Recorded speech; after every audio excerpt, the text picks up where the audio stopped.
Welcome to the Medicinology podcast. I'm Imogen, an A-level student here to bring you the best people with knowledge and insight on how to get into med school, how to become a doctor, and to help you decide whether a career in medicine is for you. I'm here today with Jenny Yang, who is currently studying medicine at Clare College in Cambridge and is inculcating in the Department of Genetics. So keep listening to hear more about that later. Welcome to the podcast, Jenny. It's great to have you on here. Thank you, Imogen. Thanks for inviting me. Yeah, it's absolutely great to have you. So let's learn a little bit about you. Why did you decide that medicine was the right career for you? So I think medicine is one of those careers that you get very early exposure to as a child from being in hospital or GP appointments or whatever. And I think I've been lucky to always have quite positive experiences, and I've just sort of liked the clinical environment. Um, and then I guess it's a very sort of standard enjoying learning about science and biology at school and learning more about medicine as a career. The motivation for it is to provide care to improve quality of life. And, combining that with utilizing the problem solving skills, and also actually there's the potential for improving how healthcare is delivered through research. Just all of that combined means that, studying medicine is the right idea for me. So that's where I am. No, I like that idea about improving, because a lot of people do say I love the science of helping people, but you can actually make a difference. And yeah, Yes. that's a good answer. I'll be writing notes for my interviews. Okay. With Cambridge, so we've had a Cambridge person previously at this point, and so but we haven't had that many people talk about Oxbridge and also BMAT. So Cambridge is BMAT. Could you explain a bit about what that is and kind of what you have to do that? Yes, so the BMAT is an additional admissions test that you have to do. So most universities will just ask for the UCAT. And the BMAT is a written, I think, 2-hour exam with 3 sections. I'm not sure how much has changed since when I did the BMAT, but from what I remember, section 1 is sort of critical thinking, problem solving. Section 2 is your sort of GCSE science and maths questions, and then section 3 is a very quick essay that you have to write in half an hour. Wow, yeah, I've heard a lot about that essay actually, or like kind of abstract questions, is that right? Yes, I will say this is not my strong point, but I will also, I don't mind sharing the fact that despite having a very low BMAT essay score, so I got 2.5A, which was just on the boundary of being interviewed for Imperial. It was enough still to get me offers at Imperial and Cambridge. So even if you think you did really badly, don't worry too much, you still have a shot. There's still that glimpse of hope somewhere. Yeah, that's Absolutely. good to know. Yeah, so you've mentioned about Imperial actually there, and Imperial being another BMAT, but what stood out to you about Cambridge compared to the other ones? Yeah, so I think the main thing about Cambridge, and I guess also Oxford, is that the course structure is very different. So you have the first 3 years, which are preclinical in Cambridge, and then the last 3 years, which are clinical. And this means that in the first 3 years, it's a lot of focus on learning the science, which I knew I enjoyed doing, and I wanted to take it further from sort of my A-level studies. And also specific to Oxford and Cambridge is the idea of small group tutorials or supervisions, as we call it. And this is done within your college. So you get to know the people within your college very well. So there are 10 medics in Clare in my year. And because it's a smaller cohort, rather than just being in a university of, I don't know, several hundred medics, it means you have the people to go to become friends with, from day one, and you meet them and you all live sort of nearish each other. Something else about Cambridge is the idea about research. I'm not aware of any other universities having a program like the MB PhD program that Cambridge has. So that's where you take 3 years out between your 4th year and 5th year to do a PhD. And this is something I'm thinking about applying to. Because Cambridge is such a great place for research. It's really at the forefront, especially for genetics research. And that's sort of what I'm interested in. And Cambridge also, the location and the environment. the sort of old architecture vibes, the Harry Potter vibes, which I've always wanted to be surrounded in since I read the books as a young child.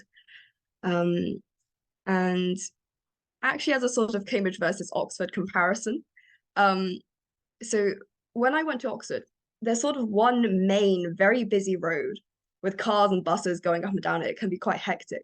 But Cambridge seems like a very safe city to be in because everyone's walking or cycling. Um, and yeah, there's not much traffic. It's a bit quieter in that sense. And a lot of green space as well, which is really nice. Oh, that's really good. I've only been to Oxford myself, haven't been to Cambridge yet. But yeah, I know what you mean about the massive road down Yeah. the hill. And yeah, having a safe city is really, really important. I really like those reasons. And research 3 years out, that's a lot. I was just doing a Yeah. video about intercalation, how 1 year is considered a break. Yeah. What? 3 years? Why not make a 6-year degree in 9 years? Why not? Honestly, that's crazy. Yeah, that's insane. So yeah. So I think it's something that I want to do. And even though it seems like a delay into um sort of beginning the clinical medical career, I don't think I ever want to leave the sort of science or lab-based research behind. And it's very difficult to go back into this once you've become a clinician.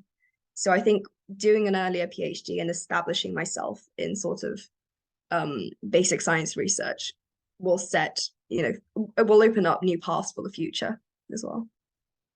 Okay, yeah, that's great. That makes sense because you've got kind of a wider range of things you've done before you Yes, exactly. with your medical degree. That's really interesting. And so I'm gonna skip a few questions. So you're also interested in genetics. Is that what you're thinking of doing for your PhD or? Yes, sort of. So genetics is quite broad. Yeah. Essentially, it's anything to do with the genome or DNA or RNA, and that comes under genetics. So this can encompass things like cancers, where you look at different mutations leading to, activation of the cell cycle, proliferation, or whatever, um, or stuff like rare genetic diseases and sort of inheritance of that. And my current interest is more in the developmental side of things. So my part two project, so my project for my intercalated year will be surrounding the idea of development and early embryogenesis and sort of finding out what happens and what can go wrong. Yeah, okay. We're just doing genetics at A level. Obviously, it's very different level of Yes. knowledge, but yeah, there's a lot that can go wrong, isn't there? So it's good to know about that and be able to treat that and deal with that. Is there any particular disease that you're particularly interested or have learned about and thought, oh, that's quite interesting?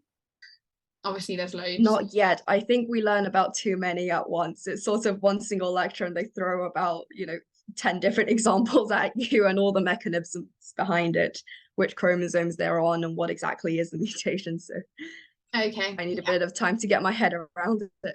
No, that's fair enough. That's fair enough. And so going back, you've explained about obviously Cambridge, beam up. There's a lot of things to do to get to there. But now you're in medicine. Are there any kind of other barriers you faced along your medical journey? Oh, I'd say the jump between A level, so year 13, and first year at uni is such a big one. And it's one that you can't really prepare for. So my only tip would be once you're in uni, just don't expect to know what you're doing or be certain of what you're meant to be doing, at least for the first few weeks, if not for the first couple of months. And be prepared to just keep adjusting how you're learning, how you're studying, how you're taking notes, how you're summarizing and revising. And it's a long course, so you've got plenty of time to figure it out. Yeah, that's true. Yeah, oh my gosh. Yeah. I mean, you've got a lot of independence as well, living by yourself or living with other people away from your family, and there's a whole different ball game, isn't it? So Yes, learning how to balance your time as well between studying and, social life or just well-being like sleep and exercise is an important thing to try and get a hang of. oh, definitely. And I obviously haven't been through it yet. but it is intense, I can imagine, and trying to do everything at once is a big struggle. So yeah, I mean, hats off to you and every other medical student for balancing their life so well. It'll be fun. You'll enjoy it. Yeah, hopefully. And so within Clare College, that's the specific college you're within in Cambridge. Yeah. Did you have to apply specifically to that one, or can you apply to a few, or how does that work? So with Cambridge, you apply to one college, or you can put down an open application, in which case they'll randomly put you into a college. And then it will be that college, the admissions staff, which get in contact with you regards to interviews or, results from that afterwards. If following an interview, the college that you apply for, because there were too many people, for example, they might put you into what's called a pool of people. So like really good interview applicants, but unfortunately there wasn't quite enough space. And there'll be this massive discussion amongst all the colleges and all the sort of admission staff and directors of studies, and the sort of try and take you and put you in a college which might have space, which might take a bit of time. So. Okay, yeah. So was Clare College your first choice? Yes, Clare was my first choice, because it has beautiful gardens. But unfortunately, they've been doing building works for the past 3 years, so I haven't seen any of it. Oh no, that's so annoying. Well, you've got potentially another 6 years, so yeah, they'll be done soon. Exactly. You'll see it eventually. Oh gosh, that's so annoying. We had, but, as part of Clare College, now that you're there and managed to get in, which is really great. So you are the co-president of the Medical Society, and you said there are only 10 medics at the college. So what does your role involve, and how do you manage the Medical Society as co-president? Right, so it's a medical and veterinary society, so also with the vets. So in our year there are 10 medics and what started out as 4 vets, and that's roughly the same number for each of the 6 years. And my main role as co-president is to lead and also to work with the committee to plan and organize events. For example, we have midterm welfare events, including, with Krispy Kreme donuts in the library common room. We ran a Bridgemas, so Cambridge Christmas pizza night, and a Freshers Welcome formal dinner, and also a games night with sort of Pictionary or letters eating competitions and splats. And in the role of co-president, me and my fellow co-president are hoping to raise some new ideas, such as we're in the process of writing a proposal to establish a summer research fund just for our college, so that we can have some money to support any medical vet students who want to do a summer research placement but might not have been able to get funding for themselves, because it is really competitive, having tried that last summer. Other things we're trying to do is to work with the clinical medics, because we seem quite segregated currently between the pre-clins and the clinical students. So just to find out ways to get them involved with our activities, find out ways for them to be able to help us, such as, or to help them because they want to increase teaching opportunities, for example, which would look really great on their CV. And we need to try and find ways to let them do that. And over the summer, what we sort of did was, so within our college MedVet Society, we have Google Drives for every year, full of resources which we pass down the years, and a lot of colleges have this. And this might be something worth asking if you're thinking about applying to a Cambridge college. At the open day, try and speak to a medical student and ask them, like, what college specific resources do you have? Is it any good? Because some colleges will have tons of this, like essays written by previous students, or summaries, flashcards, mind maps already done. So it's a lot less work for you to do. So yeah, we were just sort of organizing that, going through masses and masses of documents and folders, trying to make sense of it all to what's actually useful. Oh my gosh, that's great that you all collaborate and work with the clinical as pre-clinical students. And Google Drive, that's so good. I do that with my sister actually, because she's in year below. So all of my resources from GCSE I've just chucked at her, and I said, right, sort them out that some of them should help. So yeah, Very nice. definitely know what that feels like. But it's good. It's good that you're all working together. And yeah, I Yeah. feel sometimes everything like that and around medicine can get a bit segregated. So it's good you're working with each other, Yeah. not against each other. That's really nice. And you mentioned about Bridgemas. That is so funny. And do you have a lot of kind of big celebrations and parties where you get all dressed up? Sort of. So, I mean, within our college and in most colleges, there'll be Bridgmas formals. So we had three of them, and there would be Christmas crackers sort of laid out as well, and it would be sort of Christmas themed decorations. Um, Otherwise, it's pretty much up to the students what you want to do. But there are a lot of Bridgmas events. It's also around the time where actual Christmas stuff starts settling in, like carol services, that sort of thing. So it sort of merges. It's just like the Christmas spirit starts a little bit earlier than December. But yeah. Oh, okay, yeah, because I know a lot of kind of Cambridge and Oxford, the more traditional universities in general, they'll have a lot of formals or parties or whatever they're called in their robe things. I don't know much Yeah, about it. gowns. Gowns, sorry, yes, Yes, gowns. that's okay. It's quite Yeah, pretentious actually, but yeah, it's a bit of fun. it's tradition, I guess, isn't it? And there's not a lot of history behind Cambridge, so yeah, it's really interesting to hear about that. Another question, I was actually talking to another aspiring medic today, and she was wanting to know how women in medicine, if they've experienced any, not discrimination, but if they felt they've been treated slightly differently. And I know you haven't done placements yet, but do you ever get that vibe from anyone in the medical field? That's a very good question. And I think it depends on what your cohort is like as well. In a sense, having college environments might be protective of that because there's so much like individual support. It doesn't ever really feel like you're up alone against anything, if that makes sense. I think I'm quite lucky that I haven't experienced anything like that yet. And sometimes it can be really nice. So we've had we have a preparing for patients course, which is like the only clinical aspects of the first 3 years. And in third year, we have we're partnered up, and essentially we are assigned a pregnant woman, and we have a few meetings and visits with them leading up to the pregnancy, sort of to learn what the experience is like for them. And then we meet them again after the birth. And right now, so the partner allocation process is completely random. And I'm with another lovely girl from a different college who I didn't really know before. But in that environment, when you're talking to a pregnant woman, and as medical students, you are two girls, younger girls, talking to them.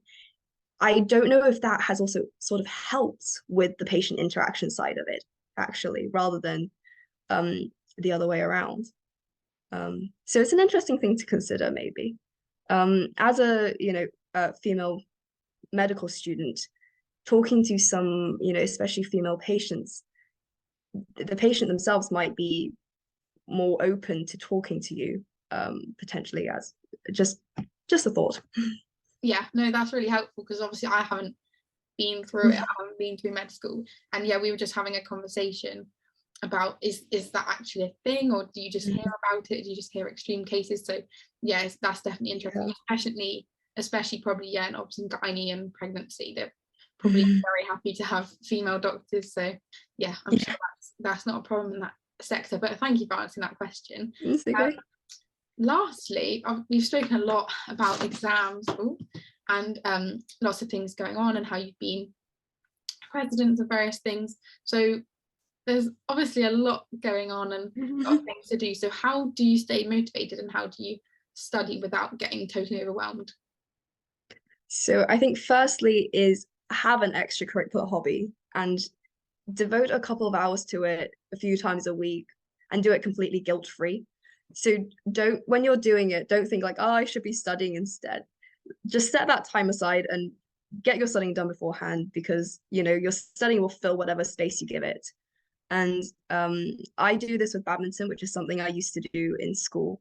But also, don't be afraid to try something new if you don't already have an established hobby. Secondly, work with other people. If there's something like a presentation where you can split up the workload in terms of reading or topics, do that. And also share resources, so there's less to do yourself, especially if you're going to a university which requires writing essays, for example. And lastly, spend some quality time with friends and family. Friends, whether that be university friends at socials. Try and keep in touch with some friends from school, but I appreciate that, and I think most university students will appreciate that can be quite difficult during term time. And yeah, make sure to sleep enough as well, because you'll find that you study a lot more efficiently if you have enough sleep. So if, for example, you're catching up to an online lecture, say, and it's at 11 p.m., don't push through it. Sleep, do it tomorrow. Instead of doing it at 11 p.m. and having to pause and rewind every few minutes or so, do it the next day at just one-time speed, and you'll get it done in an hour. Thank you so much. That's such great advice. I love that. So don't feel guilty about your hobbies. Work with others and share your resources. Spend quality time with your friends, family. I think that's so important. It's so easy to isolate yourself. I think it's kind of scarily easy, especially when you're in a new place, you don't know where you are, you're making new friends. It's really important to keep those previous friendships and family going. And then sleep enough. Yes. Yeah, I think that's applicable to anything. Like, just get your sleep. I've only had 4 hours sleep the last 2 nights, and I'm really feeling it. Oh, bless you. Yeah, I'll be fine tomorrow. I'll be fine. But gosh, yeah, get enough sleep, guys. That's definitely a top tip for today. So thank you so much for being on the podcast. It's been great to have you. Thank you, Imogen. That's all today from the Medisynergy podcast. Thank you for listening. Join us next week and make sure to recommend this episode to any aspiring medics.